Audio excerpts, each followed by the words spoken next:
साथियों, क्या आपने कभी नोट किया है कि आप कोई भी बिजनेस उठा लो, चाहे एक फैक्ट्री हो, स्टार्टअप हो या बड़ी से बड़ी मल्टीनेशनल कंपनी, ये सारे लोग बैंक के पैसे का इस्तेमाल करते हैं लोन के रूप में। यानी सरकारी पैसे का इस्तेमाल करते हैं अपनी वर्कर की सैलरी देने के लिए, रॉ मटेरियल खरीदने के लिए और सबसे जरूरी अपने बिजनेस को ग्रो करने के लिए।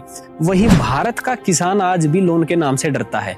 उसको लगता है कहीं मैंने बैंक से लोन ले लिया तो कहीं मेरी जमीन गिरवी ना हो जाए, बैंक मेरी जमीन पर मन चाहे इंटरेस्ट लगाकर इतना बड़ा अमाउंट ना बना दे कि मैं उसको कभी चुका ही ना पाऊं, कहीं बैंक मेरे घर की दीवारों पर बैंकरप्ट के पोस्टर ना लगा दे और फाइनली कहीं मेरी जमीन की नीलामी ना हो। शायद इसी डर से भारत का किसान आज भी केसीसी जैसी स्कीम होने के बावजूद बैंक का दरवाजा खटखटाने की बजाय अपने गांव के मनी लेंडर यानी साहूकारों और अपने रिश्तेदारों से पैसा उठाना प्रेफर करता है, क्योंकि यहाँ ना ही तो उसे कोई कॉम्प्लिकेटेड कागज कार्रवाई करनी पड़ती है और ना ही कुछ गिरवी रखना पड़ता है। लेकिन आपको ये भी समझना होगा, जब आपको कुछ गिरवी नहीं रखना होता है तो वहां रिस्क ज्यादा होता है पैसा डूबने का, और जहां रिस्क ज्यादा होता है वहां आपको इंटरेस्ट ज्यादा पे करना पड़ता है। इसी सिद्धांत पर इंडियन बैंकिंग सिस्टम काम करता है। आप देखिए, होम लोन आराम से 8 से 10% के ब्याज पर मिल जाता है, जबकि कार लोन 10 से 12% पर चला जाता है और पर्सनल लोन तो 15% का इंटरेस्ट मांगता है। और अगर मैं आपके शुभ चिंतक यानी आपके रिश्तेदारों की बात करूं तो वो आपसे 1.5 से 2 रुपए सैकड़ा का ब्याज वसूलते हैं, यानी 18% से लेकर 24% का ब्याज। इतना बड़ा ब्याज वो आपसे वसूलते हैं, जबकि यही अमाउंट आपको मात्र 4% पर मिल सकती थी। कैसे, चलिए समझते हैं। तो नमस्कार दोस्तों, मैं योगी रौनक और आप देख रहे हैं किसान दरबार। आज के एपिसोड में हम बात करेंगे हिडन बेनिफिट्स ऑफ केसीसी के बारे में। ये स्कीम क्या है, क्यों इसको लाया गया, क्या इसके एडिशनल बेनिफिट हैं और सबसे जरूरी साल 2026 के अंदर क्या बदलाव इस स्कीम के अंदर किए गए हैं, सारी चीजों पर चर्चा करेंगे। तो चलिए स्टार्ट करते हैं।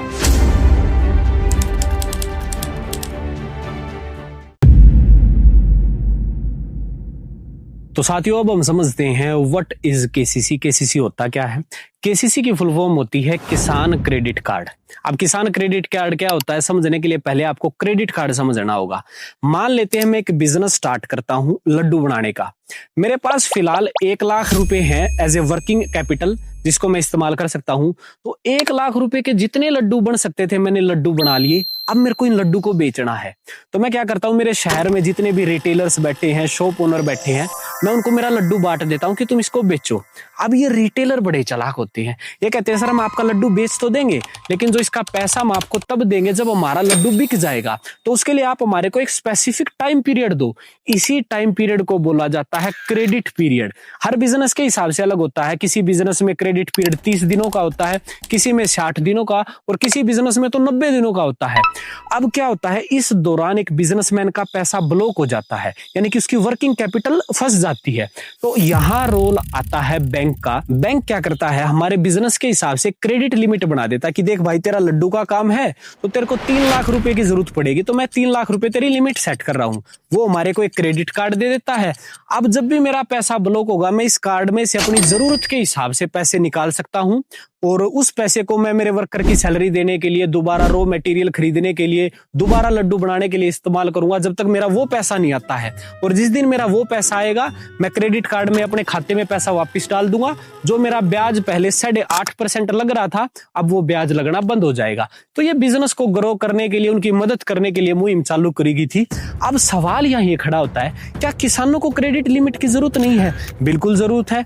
उन्हें भी तो वर्किंग कैपिटल चाहिए, उन्हें भी रॉ मटेरियल खरीदना होता है, जैसे कि सीड्स, फर्टिलाइजर, पेस्टिसाइड, उन्हें भी अपने वर्कर्स की दिहाड़ी देनी होती है। तो इसीलिए भारत सरकार सन 1998 में एक स्कीम लेके आती है जिसको कहा जाता है किसान क्रेडिट कार्ड। किसान क्रेडिट कार्ड को लाने का मेजर जो उद्देश्य था वो ये था कि किसान को मनी लेंडर यानी साहूकारों के कर्जदान होने से बचाना है। 1 साल से ज्यादा हो गया तहसीलदार साहब, ना तो इसने असल दिया है और न ब्याज, या तो मारी शराफत है जी। मैं चुप बैठे हूँ, वरना अपनी वसूली के लिए इसके जमीन पे कब्जे का भी अधिकार है मैंने। क्योंकि खेती एक ऐसा व्यवसाय है जो टोटली मौसम आधारित है। अगर किसी कारण से मौसम खराब होता है, ज्यादा बारिश होती है, सूखा पड़ता है और किसान की फसल बर्बाद हो जाती है, तो ऐसे में 2 रुपए सैकड़ा का ब्याज चुकाना तो दूर, किसान अपना मूल देने के लायक भी नहीं रहता है। और इसीलिए आज भी ग्रामीण क्षेत्रों में बॉन्डेड लेबर, बंधुआ मजदूर और फार्मर सुसाइड जैसे केसेस देखे जाते हैं। मुझे अन्नदाता होने का अभिमान था, यही अपराध था मेरा कि मैं एक किसान था।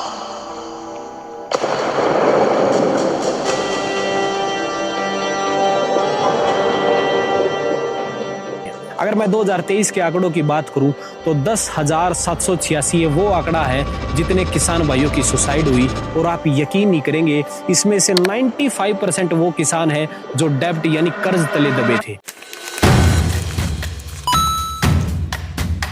इसीलिए किसान क्रेडिट कार्ड को स्कीम को लाना जरूरी था, ताकि किसानों के पास भी एक ऐसा प्लेटफॉर्म हो जब उसे खेती के लिए बेसिक पर्पस के लिए कोई जरूरत पड़े तो वो बैंक से कम इंटरेस्ट पर लोन ले सके और अपनी जरूरत पूरी कर सके। लेकिन इसके अंदर भी बैंक्स की तरफ से एक बड़ी समस्या देखने को मिली। बैंक अभी भी किसानों से वही इंटरेस्ट ले रहे थे जो वो दूसरे बिजनेस और उद्योगपतियों से ले रहे थे, यानी कि 8.5% का ब्याज। जबकि खेती को हम दूसरे बिजनेस से कंपेयर कर ही नहीं सकते हैं। दूसरे बिजनेस की इनकम हर महीने आती है, इसीलिए आप देखिए हमारे होम लोन, कार लोन, जितने भी लोन होते हैं उसकी EMI हमें मंथली देनी पड़ती है। लेकिन किसानों की खेती के मामले में ये कंसेप्ट दूसरा चलता है। किसानों की इनकम डिपेंड करती है उनकी प्रोडक्शन पर, और प्रोडक्शन आती 6 महीने में जाती। तो इसीलिए किसानों को एक एक्स्ट्रा छूट देना, एक एक्स्ट्रा डिस्काउंट देना अनिवार्य है। इसीलिए भारत सरकार सन 2006 के अंदर किसानों के लिए एक और स्कीम लेकर आती है जिसको इंटरेस्ट सबवेंशन स्कीम कहा गया। इसका फायदा ये हुआ कि सेंट्रल गवर्नमेंट ने कहा बैंक से कि तुम 8.5% जो ब्याज लगा रहे हो उसमें 1.5% हम अपनी तरफ से डिस्काउंट किसानों को देंगे, यानी कि सेंट्रल गवर्नमेंट भरेगी 1.5% का ब्याज अगर आपने लोन मात्र 3 लाख रुपए तक का लिया है। अगर 3 लाख से ज्यादा लोन लिया है तो सेंट्रल गवर्नमेंट फिर कोई सब्सिडी नहीं देगी। तो इसीलिए जो फाइनल इंटरेस्ट रेट जो किसान भाई को पड़ता है KCC स्कीम के ऊपर वो 7% का पड़ता है, जो कि बाकी सभी लोन से काफी कम है। अब इसमें भी ये समस्या थी, क्या किसान टाइम पर ब्याज चुकाएगा या वो ब्याज भर पाएगा? तो इसके लिए किसानों के लिए एक एडिशनल फायदा दिया गया कि जो किसान भाई 1 साल पूरा होने से पहले अपना मूल दे देगा, अपना ब्याज दे देगा, तो हम उसको 3% की सब्सिडी और देंगे। मान लो मैंने 1 लाख रुपए का लोन लिया था और 1 साल होने से पहले मैंने 1 लाख भर दिया, जो 7% यानी कि 7,000 का ब्याज था वो भी भर दिया, तो 1,07,000 मैंने भर दिया 1 साल पूरा होने से पहले।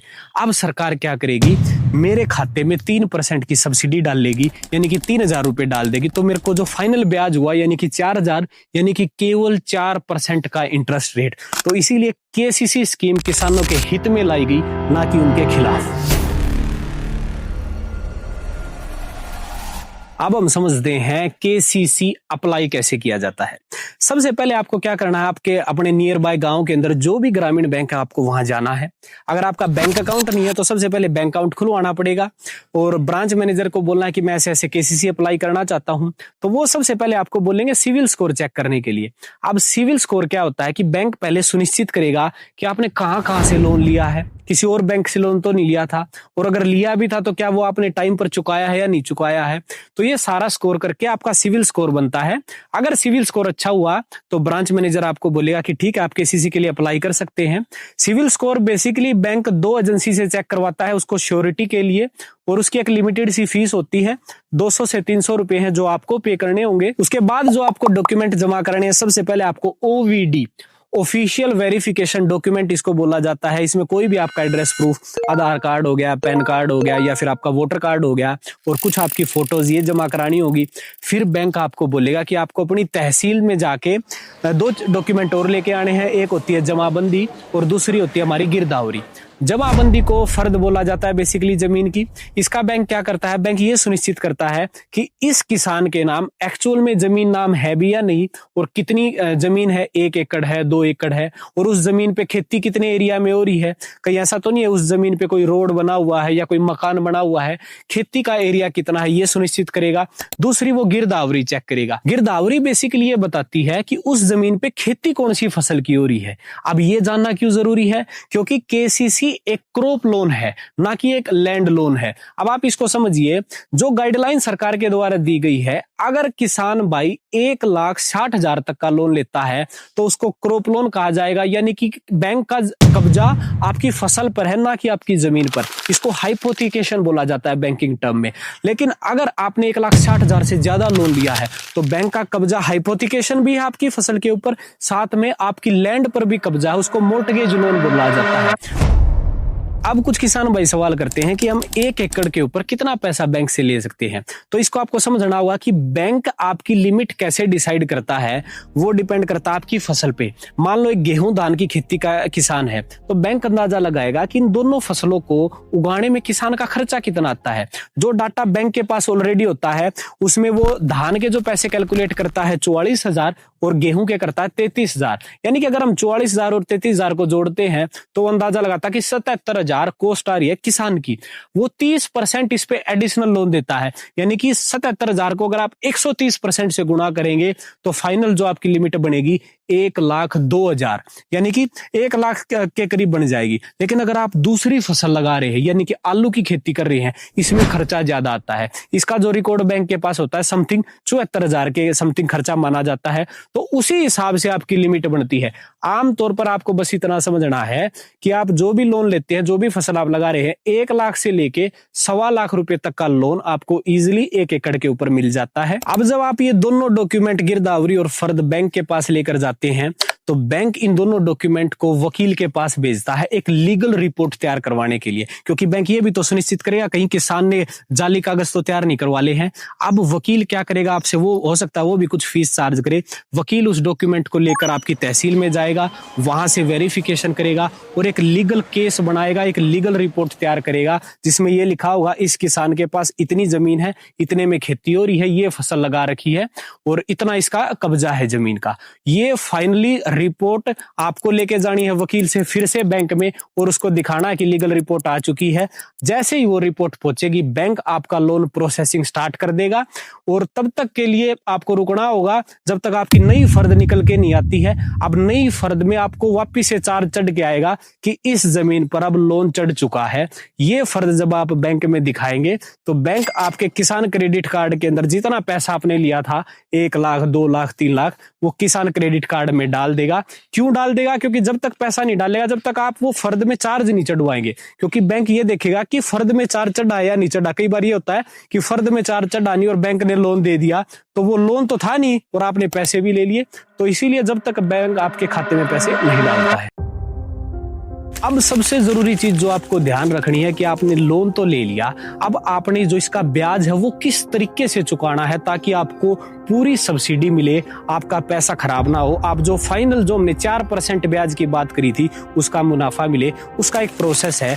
मान लो मैंने 30 जनवरी को लोन लिया था तो मेरे को 1 साल होगा अगले साल 30 जनवरी तक, तो 30 जनवरी से एक दिन पहले 29, उससे भी एक दिन पहले 28 तारीख तक मेरे को पूरा पैसा जमा करना है। 1 लाख लिया तो मैंने 1,07,000 भरना है और इसको भी ब्याज देने के 2 तरीके हैं। 6 महीने में आप ब्याज भरेंगे, दूसरा ब्याज आप दूसरे 6 महीने में यानी कि 1 साल जब पूरा होने को होगा यानी कि 28 जनवरी को, और एक बार आप पूरी अमाउंट की पलटी करवाएंगे, यानी कि 2 बार ब्याज भरना है और 1 बार पलटी मरवानी है। ये तरीके से जब भी आप काम करेंगे तो आपकी पूरी सब्सिडी आएगी।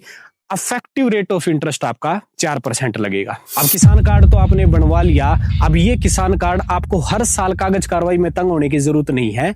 केवल आपको 5 साल तक इस कार्ड की लिमिट है, 5 साल तक आप इस कार्ड का इस्तेमाल करो। और एक एडिशनल फायदा ये है कि हर साल आपकी 10% की लिमिट बढ़ती चली जाएगी। यानी पहले साल आप केवल 1 लाख रुपए ले सकते थे तो अगले साल 1,10,000, उससे अगले साल 1,21,000, तो ऐसी लिमिट बढ़ती है। इसीलिए एक प्रॉब्लम देखने को मिलती है, जो हमारी फर्द में कई बार डाटा चढ़ के आता है वो 5 साल बाद लोन का अमाउंट कितना होगा वो चढ़ा देते हैं। किसान घबरा जाता है कि मैंने तो 1 लाख लिया था और जो फर्द में अमाउंट चढ़ के आया वो 2 लाख आया है, ये तो भाई बैंक ने ज्यादा ही ब्याज लगा दिया, मैं तो गलत फंसा हुआ हूं। ऐसा कुछ नहीं है, वो 5 साल के बाद का अमाउंट चढ़ाते हैं, आपका लोन उतना ही है, ब्याज आपका 4% लग रहा है, वो आपकी लिमिट के हिसाब से चढ़ा देते, तो घबराने की जरूरत नहीं है।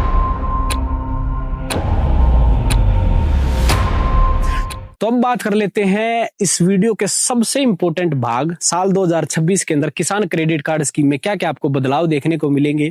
पहले बैंक 1,60,000 तक कोलेटरल फ्री लोन देता था, यानी कि हमारा जमीन पर कब्जा नहीं था, फसल पर कब्जा था। अब ये लिमिट बढ़ाकर 2 लाख कर दी है। और दूसरा बड़ा चेंज ये किया है कि पहले जो इंटरेस्ट सबवेंशन स्कीम थी, जो 7% का ब्याज लगता था, वो 3 लाख रुपए तक ही था। उससे अगर हम लोन लेते थे तो वो 8.5% 9% का ब्याज जाता था। अब वो लिमिट बढ़ा के 5 लाख कर दी है, यानी कि 5 लाख तक आपको इंटरेस्ट सबवेंशन मिलेगा। 7% का ब्याज है और उसमें भी अगर आपने 1 साल से पहले ब्याज भर दिया तो 3% की सब्सिडी आपके खाते में आएगी। तो ये बदलाव किए गए हैं। पहले लोन केसीसी के अंदर केवल खेती पर्पज के लिए दिया जाता था।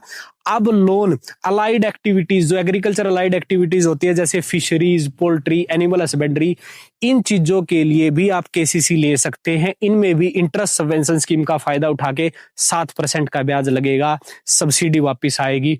और सबसे जरूरी, कुछ किसान भाई ये कहते हैं कि इसकी एज लिमिट क्या है। आपकी एज 18 साल से लेकर 60 साल की होनी चाहिए, यानी कि 60 इयर्स की, तब आप केसीसी ले सकते हैं। अगर 60 से आप 75 एज तक हैं तो आपको साथ में गारंटर की जरूरत पड़ेगी, क्योंकि जब आपकी एज बढ़ती है तो बैंक को यह भी ध्यान रखना होता है कहीं जो किसान है ये मर गया तो गारंटी कौन लेगा, तो वहां एक गारंटर कंपलसरी है। दूसरा, किसान की भी अब 2 डेफिनेशन है, फार्मर भी 2 टाइप के होते हैं। एक वो किसान जिसके पास खुद की जमीन है और एक वो किसान जो लीज यानी ठेके पर, पाट्टे पर लेकर खेती करता है। क्या वो भी लोन ले सकता है? क्योंकि वो भी तो एक किसान ही है। बिल्कुल ले सकता है, लेकिन उस केस में जमीन के कागजात जो होंगे वो उसी किसान के लगेंगे जिसके नाम वो जमीन है, और उस फार्मर को गारंटर बनना होगा कि मैं गारंटर हूं, आप इसको लोन दे सकते हैं। तो ये पूरी स्कीम है केसीसी जो हमने डिटेल में आपको समझाई है। तो आई होप अब आप समझ पाए होंगे किसान क्रेडिट कार्ड कोई स्कैम नहीं है, किसानों के काम की चीज है। शर्तें आप पढ़ लिख कर एक प्रॉपर तरीके से इसका इस्तेमाल करें, रिश्तेदारों, मनी लेंडर के चंगुल से बाहर निकले। 4% के ब्याज पे तो कोई भी लोन नहीं मिलता ना इंडिया में, केवल किसानों के लिए फायदा है। घबराने की जरूरत नहीं है, बिल्कुल सेफ स्कीम है और किसानों के हित में लाई गई है। तो आई होप इस वीडियो को आप पसंद करें। बदले में एक रिक्वेस्ट मैं हमेशा करता हूं, मैं लगातार आपके लिए वीडियोस लेके आता हूं खेती से रिलेटेड, बिजनेस से रिलेटेड। तो अगर आप भी इंटरेस्ट रखते हैं इन वीडियोस में, इस चैनल को सब्सक्राइब करें, किसान दरबार को सब्सक्राइब करें, दूसरे किसानों तक पहुंचाएं। तो जय जवान जय किसान, थैंक यू भाई।